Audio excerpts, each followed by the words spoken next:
Welcome to Conversations with HJM. I'm Lisa Harris-Jones. And I'm Tommy Tompsett.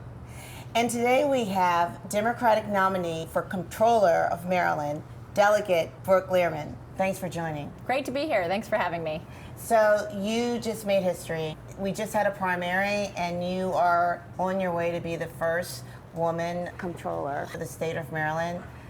How does that feel? It's exciting. You know, I have loved serving in the House of Delegates and being a fiscal leader there on the Appropriations Committee, chairing the Joint Pension Committee, and passing bills that really help uplift our families and communities. And I'm really thrilled to have the opportunity to do that at the statewide level. You're an accomplished attorney, so what led you to public service? I was raised in a household that really believed in the power of public service to give back.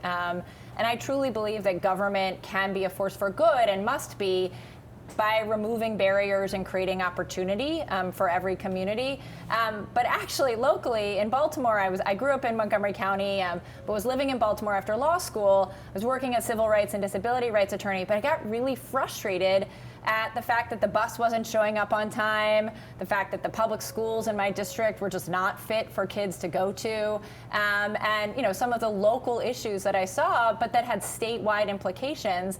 And so I thought, you know what, we can do better than this, and decided to throw my hat in the race and knocked on 14,000 doors and held dozens of meet and greets and won. And so it's really about those local issues that are affecting people's daily lives and the ability to raise a family or retire with dignity and really thrive. And that's what keeps me going.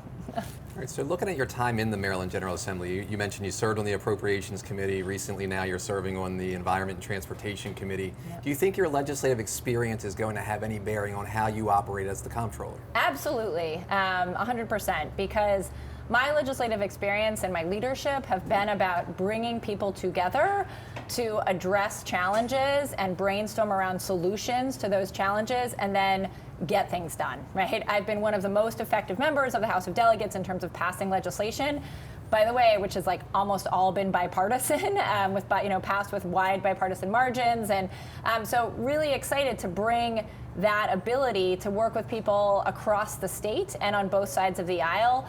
For instance, a few years ago during the pandemic, we saw the fact that we have a huge digital divide in the state. And so I met with people around the state, all different interests, rural, urban, suburban, educators, rural Maryland Council and more. And we said, we've got to fix this. And we created legislation that created the Office of Statewide Broadband, right? So we now have an office dedicated to implementing broadband in every corner of the state.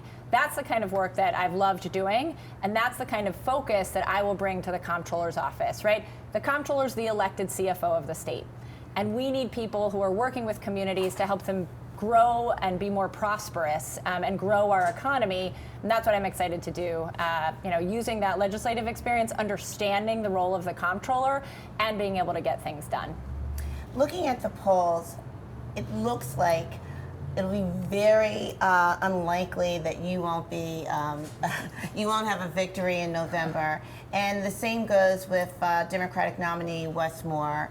What does that mean for the state of Maryland? Well, look, I think I'm not taking anything for granted, right? We are running hard. We are taking our competition very seriously in this race. Maryland has never elected a woman to statewide state office in her own right. So this is a big deal, and I am not taking it for granted by any means. We are going to crisscross the state as we have been doing. Look, I think Wes will say the same thing. And Anthony Brown, of course, if we win, we'll be making history, but that's not why we're running, right? We're running to make a difference. And because we think that we have huge opportunities here in Maryland and on the Board of Public Works, having that representation and having the diversity of thought and of lived experiences is really important, right, for our Board of Public Works, which of course spends all of our taxpayer dollars. But my role, if I am the next comptroller, will really be as an independent advocate, right, for the taxpayers, for the people of Maryland, to make sure we're getting best value. Look, I was just buying my kids' school supplies this week.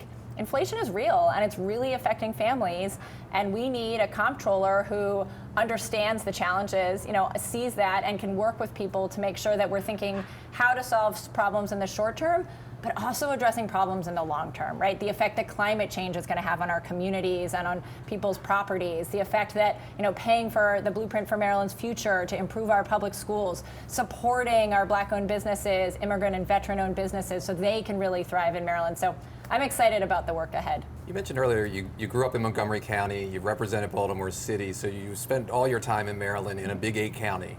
As comptroller, you're going to represent everyone in the state, and I know there's folks that feel disenfranchised, that they're not in one of the big 8. Yep. Is there a way as comptroller that you can actually bring them all together, maybe get the same services and the same attention that maybe the big 8 counties receive over them? I want to be everywhere, and I want people to understand both what the comptroller's role is in Maryland and how the comptroller can be of service to them. Look, everybody pays taxes. It doesn't matter if you're a big 8 county. Everybody's money is going towards contracting. They need roads, they need transit, right? Our schools. And so I want to be there to understand their challenges. Like, I was in Chestertown and they were talking to me about how expensive it was to raise the boat slips there because of climate change and rising waters, right? I have a meet and greet in Oakland and Garrett County next week, right? We've done events in every region of the state, and I'm going to keep doing that because it's really important when you're running for office to know the people that you're running to represent and work with. And one of the great things about the comptroller's office is that there are 12 regional offices around the state, and one of my core things that I want to do is really re-engage and reinvigorate those offices to have them do more outreach to their counties, to their local chambers, to talk about bringing the resources of the comptroller's office to people all over the state of Maryland. Well, we don't want to keep you long, and I got to tell you, you've brought a ton of energy to this conversation. You got me wound up, and I know you need to get out and shake hands at the conference center here at MACo. Is there anything else that you would like to share with our viewers before we let you go?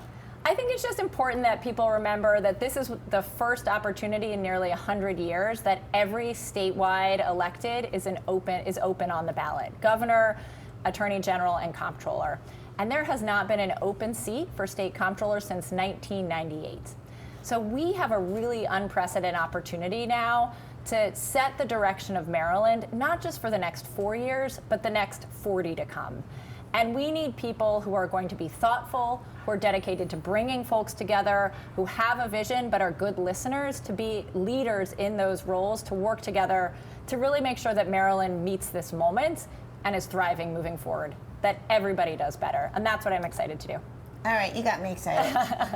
But thank you for joining us. Thank you. Yeah. And thank you for joining us with Conversations with HJM.